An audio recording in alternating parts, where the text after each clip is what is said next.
Tu en as marre de publier des vidéos sur les réseaux sociaux qui ne fonctionnent pas et qui ne font jamais de vues. Pourtant, tu as l'impression de tout essayer. De la quantité, de la qualité, persévérer sur un réseau, te lancer sur les nouveaux arrivants, payer des formations, utiliser des nouvelles techniques et pourtant rien n'y fait. Tu ne fais pas de vues, tu ne gagnes pas d'abonnés, tu stagnes ou voire même pire, tu perds des abonnés. Tant de travail pour ce résultat, tant de temps et d'énergie passée derrière ton PC ou encore ton smartphone pour ne rien avoir. Tout comme toi et comme beaucoup de créateurs de contenu, je suis passé par cette phase. Cette phase qui est définie par de nombreux problèmes dont on ne se rend pas compte quand on a la tête dans le guidon. Mais ne t'inquiète pas, il y a un moyen d'en sortir. Et c'est pour ça que j'ai décidé de faire cette vidéo. Je sais que beaucoup sont encore dans ce cas et c'est normal. Et que ça soit pour mon cas personnel ou pour tous les créateurs de contenu que j'ai accompagnés jusqu'à présent, les problèmes étaient toujours les mêmes et avec les techniques que je vais te partager dans cette vidéo, tu devrais pouvoir en sortir. De 0 à 150 000 abonnés sur TikTok, de 0 à 30 000 abonnés sur Instagram ou encore de 0 à 20 000 abonnés sur YouTube, c'est possible avec tous les outils, les méthodes et les techniques que je vais te partager dans cette vidéo en un an, voire même pour certains cas en quelques mois. Et oui, je ne suis pas là pour vous vendre du rêve, les réseaux sociaux ça demande du temps et surtout quand on veut faire des stats et encore plus si on veut construire un business model autour de ces statistiques parce que oui, certains ne le savent peut-être pas mais gagner des abonnés et faire des vues sur les réseaux sociaux ce n'est pas savoir faire de l'argent. C'est deux choses totalement différentes mais par contre ce ne sont pas des choses opposables. Au contraire, c'est complémentaire. Que ça soit pour quelqu'un qui sait faire de l'argent, les réseaux sociaux peuvent lui permettre de décupler ses gains. Par exemple, une entreprise quelconque qui fait déjà de l'argent dans un domaine spécifique peut très bien aller sur les réseaux sociaux, exploser et ça lui rapportera de nouveaux clients. Et à contrario, un créateur de contenu qui sait faire beaucoup de stats, donc avoir beaucoup de vues et avoir beaucoup d'abonnés peut très bien lancer un business et justement ce business sera propulsé par ces réseaux sociaux. Et puis on va pas se mentir, hein, c'est bien beau de faire des vidéos qui nous passionnent, des vidéos qui nous plaisent, mais si au final ces vidéos ne sont vues par personne, ne nous rapportent pas d'abonnés, et bien au final c'est une vidéo qui ne sert à rien. Car si on voudrait que nos vidéos ne plaisent qu'à nous-mêmes, et bien en réalité on ne les partagerait pas et on ne les garderait que sur notre ordinateur. Donc oui, c'est très important de faire des vidéos qui nous plaisent et qui nous passionnent, mais il ne faut pas oublier qu'il faut aussi faire en sorte que ces vidéos fonctionnent et c'est d'ailleurs pour ça que vous avez cliqué sur cette vidéo. Donc trêve de blabla, on va rentrer dès maintenant dans le vif du sujet. Conseil numéro 1, le sujet. Que ça soit pour tes vidéos, tes séries de vidéos ou encore tes comptes Instagram, YouTube et TikTok, il faut absolument que tu choisis un sujet principal. C'est autour de ce sujet principal que doit tourner ton contenu pour une raison bête et méchante mais aussi simple et efficace, c'est que les gens comme les algorithmes ont besoin de te catégoriser. Regarde-toi par exemple quand tu vas regarder une vidéo ou encore tu vas sur un compte spécifique, tu vas te poser la question mais de quoi ça parle? Et le ou les sujets abordés vont vite te faire comprendre si tu es au bon endroit ou non. Tu ne peux pas plaire à tout le monde, toi ainsi que ton contenu et ton sujet non plus. C'est bien pour ça que tout le monde a des occupations, des passions et des hobbies différents. Et une fois que tu auras choisi ton sujet principal, tu pourras décider de t'élargir un petit peu plus et aller chercher des sujets qui sont similaires aux tiens. Si on prend l'exemple de mon contenu sur les réseaux sociaux, eh bien ça va tourner principalement autour de la technologie et quelquefois je vais faire des sujets sur les jeux vidéo, la science ou encore l'éducation. Ce sont des sujets qui de près ou de loin sont liés et du coup ça me permet de garder une partie de mon audience quand je vais changer de sujet. Donc pour conclure ce conseil numéro 1, choisis un sujet, niche-toi pour bien cibler ton audience. Passons maintenant au conseil numéro 2, le format. Alors les formats aujourd'hui sur les réseaux sociaux, il y en a à l'appel, en plus n'importe quel type de format peut fonctionner mais bon, nous on va vraiment se cantonner à ce qui fonctionne le mieux. Tout d'abord commençons par le format le plus efficace et celui qui est le plus facile à mettre en place. Je parle bien évidemment des vidéos verticales, donc les vidéos d'1 minute ou moins sur TikTok, Instagram en Reels ou encore YouTube en Shorts. Et d'ailleurs, si je t'ai parlé de ces trois réseaux spécifiquement, c'est parce que vraiment publier exactement la même vidéo sur TikTok, YouTube et Instagram, ça fonctionne et vraiment c'est sous-estimé. Alors oui, ça va te demander 5 à 10 minutes en plus par vidéo publiée, mais pour exactement les mêmes vidéos et le même travail, tu vas toucher une audience beaucoup plus large, une cible différente et en plus de ça, ça va te rapporter des vues et des abonnés sur YouTube, Instagram et TikTok. Prenons mon cas comme exemple, avec cette technique, j'ai pris 20 000 abonnés sur YouTube, 80 000 abonnés sur TikTok et 15 000 abonnés sur Instagram. Donc vraiment, ne néglige pas la technique de multi-publication. Et une fois que tu auras appliqué cette technique à la lettre et que tu auras beaucoup plus d'abonnés et de vues, tu pourras commencer à ajouter un nouveau type de format, comme par exemple les vidéos longues sur YouTube ou les lives sur Twitch et d'autres plateformes. Passons maintenant au second aspect très important de la construction de ton format, c'est tout simplement l'aspect vidéo. En effet, quand tu vas construire ta vidéo, il y a des règles qu'il faut respecter pour faire en sorte qu'elle fonctionne le plus possible. Déjà, conseil basique, il faut avoir un bon son. Et avoir un bon son, c'est pas forcément avoir un bon micro, mais c'est surtout avoir un micro près de sa bouche. Mais bon, évidemment, si tu peux avoir un bon micro près de ta bouche, ça sera toujours meilleur. Ensuite, on a l'aspect visuel, c'est pas le plus important parce qu'aujourd'hui, tu peux avoir un très bon aspect visuel un peu de partout, que ça soit directement via ton smartphone,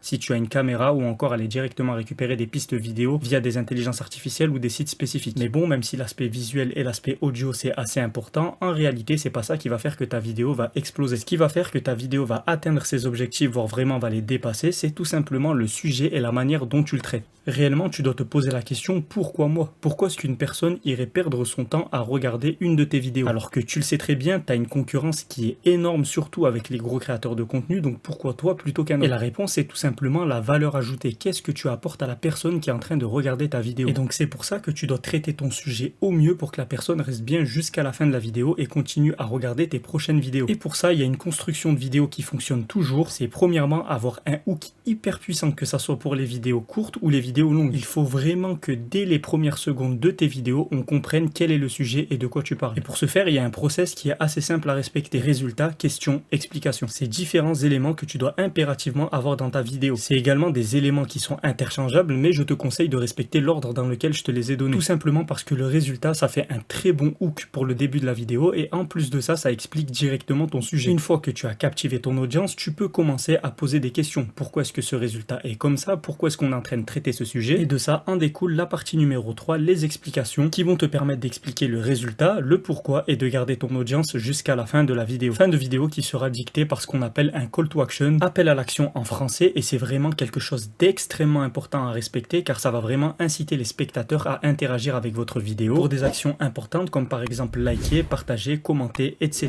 etc. Si on prend comme exemple mon call to action par exemple, c'est pour toujours plus de vidéos comme celle-ci, fais comme les 2 pouces, like et abonne-toi. Simple, rapide et efficace, ça fonctionne et surtout c'est à ne pas négliger. Et le call to action me permet de rebondir sur un aspect qui est extrêmement important dans les vidéos, c'est tout simplement l'interaction avec votre audience. Il faut créer une proximité avec ton audience comme par exemple lui demander de commenter ou encore d'aller rejoindre tel Discord ou encore tel channel. Dernière petite astuce au niveau du format, c'est tout simplement le fait de mettre des sous-titres sur les vidéos, ça fonctionne extrêmement bien, surtout pour les vidéos courtes parce qu'il y a énormément de personnes qui regardent des vidéos sans son et qui ne font que lire les sous-titres. Cette technique pour faire une vidéo qui sera regardée même sans son avec des sous-titres, c'est aussi une technique qu'on appelle une vidéo par-dessus l'épaule. Pourquoi par-dessus l'épaule? Eh bien tout simplement parce que c'est un syndrome qu'il y a dans les transports en commun. Il y a beaucoup de personnes comme ça dans les transports en commun qui vont regarder discretos une vidéo avec une autre personne tout simplement parce que cette vidéo, même si elle n'a pas de son, eh bien elle est commentée par des sous-titres. Et du coup, dis-toi que si une vidéo elle est regardable de loin sans son par-dessus l'épaule de quelqu'un, c'est que c'est une vidéo qui va fonctionner. Bref, résumé du conseil numéro 2 pour les formats, faire une stratégie de multipublication, bien construire et maîtriser son sujet et créer de l'interaction avec votre audience. Conseil numéro 3 et dernier conseil, les différents outils à utiliser impérativement. Dans cette dernière partie, je vais te résumer les différents outils que tu dois utiliser point par point pour optimiser la création de ton contenu. Pour t'aider à sélectionner un sujet, tu dois t'aider de 2 choses, tes concurrents et les tendances de ton sujet. Pour les concurrents, c'est très simple, le meilleur outil, c'est tout simplement le réseau social sur lequel tu as décidé de publier. Regarde différentes vidéos de tes concurrents qui fonctionnent, que ça soit en France ou à l'étranger, récupère les tags, les titres et les statistiques de tes différents concurrents avec l'outil TubeBuddy. Ensuite, une fois que tu as trouvé ton sujet, il faut construire ta vidéo et pour ça, honnêtement, il y a énormément d'intelligence artificielle pour construire ce qu'il y a à l'intérieur et ce qu'il y a à l'extérieur de ta vidéo. Que ça soit pour les scripts, les titres ou encore les descriptions, tu vas avoir ChatGPT, Gemini, Perplexity, etc. etc. Franchement, t'en as à l'appel et en plus de ça, la plupart sont gratuites, donc n'hésite pas à aller les utiliser, ça fonctionne vraiment très bien. D'ailleurs, j'ai fait un PDF gratuit qui regroupe toutes les meilleures intelligences artificielles gratuites de 2024 par différents types d'utilisation et d'ailleurs, si tu le veux, n'hésite pas à me le dire en commentaire. Regarde, là, je suis en train d'utiliser la technique qu'on a vue précédemment au niveau de l'interaction dans les vidéos. Pour les miniatures, les logos, les vidéos, là aussi, tu as énormément d'intelligence artificielle. Midjourney, Stable Diffusion et DALL-E pour les images, Pika AI, Renault ML ou encore Sora pour les vidéos. Et si vraiment ton truc à toi, c'est pas les intelligences artificielles et que tu veux tout faire à la main, il existe encore Canva. Et d'ailleurs, j'ai même fait une vidéo complète sur comment faire son logo rapidement et facilement sur Canva, donc n'hésite pas à aller la regarder. Une fois que vous avez tout ça, vous allez passer au montage de votre vidéo et à ce moment-là, vous avez 2 logiciels gratuits qui sont vraiment très bons. CapCut pour les vidéos verticales courtes et DaVinci Resolve pour les vidéos longues. Plus tôt dans la vidéo, je te parlais de l'aspect business model. Comme tout créateur de contenu, ça va te permettre de faire des partenariats, des collaborations et ça franchement c'est pas mal, surtout quand on touche à des marques qui nous intéressent. Et pour travailler avec ces marques, il va falloir que tu échanges avec elles. Et pour ça, il va te falloir un contact et ces contacts, tu vas les trouver soit sur les réseaux sociaux type LinkedIn, Instagram, etc. etc. Mais j'ai mieux pour toi Hunter.io. Alors Hunter.io c'est quoi? C'est tout simplement un site qui va te référencer tous les contacts et surtout tous les emails des marques avec lesquelles tu veux travailler juste en rentrant l'URL de leur site officiel. Ah oui, et petite astuce, je te conseille de créer un mail spécifique pour contacter les marques et ce mail tu le mettras également en bio de tous tes réseaux pour te faire contacter par des marques qui ont envie de travailler avec toi. Et voilà, on arrive à la fin de la vidéo, j'espère qu'elle t'a plu. Honnêtement, dans cette vidéo, je t'ai recensé toutes les techniques que j'utilise depuis 3 ans et qui m'ont permis de faire des millions de vues, des centaines de milliers d'abonnés et de travailler avec des dizaines de marques. Ah oui, et avant de partir, j'ai oublié de te parler de 2-3 techniques et logiciels qui peuvent t'aider. Tout d'abord, Best Hashtag qui va te permettre d'avoir les meilleurs hashtags sur Instagram quand tu vas publier une vidéo. Les banques de vidéos gratuites et libres de droit type Pixabay et Pexel qui vont te permettre d'avoir des vidéos à utiliser directement dans tes vidéos. InVideo qui est un logiciel de montage vidéo mais qui aujourd'hui a sorti une intelligence artificielle qui avec une description textuelle te permet de générer une vidéo entièrement. Et voilà, là c'est vraiment la fin de la vidéo. vidéo. J'espère que cette vidéo t'aura plu et surtout qu'elle t'aura aidé. Si c'est le cas, dis-le moi dans les commentaires. Et si aussi tu as des questions par rapport à cette vidéo, n'hésite pas également à me le dire. Et si tu es également créateur de contenu et que tu as d'autres techniques, stratégies, outils, astuces, etc. pour nous aider, on est friand, donc n'hésite pas à nous les partager en commentaire également. Comme d'habitude, si tu as d'autres idées que tu aimerais que je traite et que je vulgarise en vidéo, n'hésite pas à me les partager. Pour soutenir la chaîne et le travail réalisé sur la chaîne, n'hésite pas à me rejoindre sur tous mes réseaux sociaux, à checker mon site officiel, à nous rejoindre sur le Discord de la communauté. Et si quand tu es en train de faire ton montage vidéo, tu es dans une chaise qui est inconfortable, n'hésite pas à aller voir directement le partenaire officiel de la chaîne Inomi, lien et code promo en description. Et moi je te dis à la prochaine pour une nouvelle vidéo. C'était le Temblon et pour toujours plus de vidéos comme celle-ci, fais comme les 2 pouces, like et abonne-toi.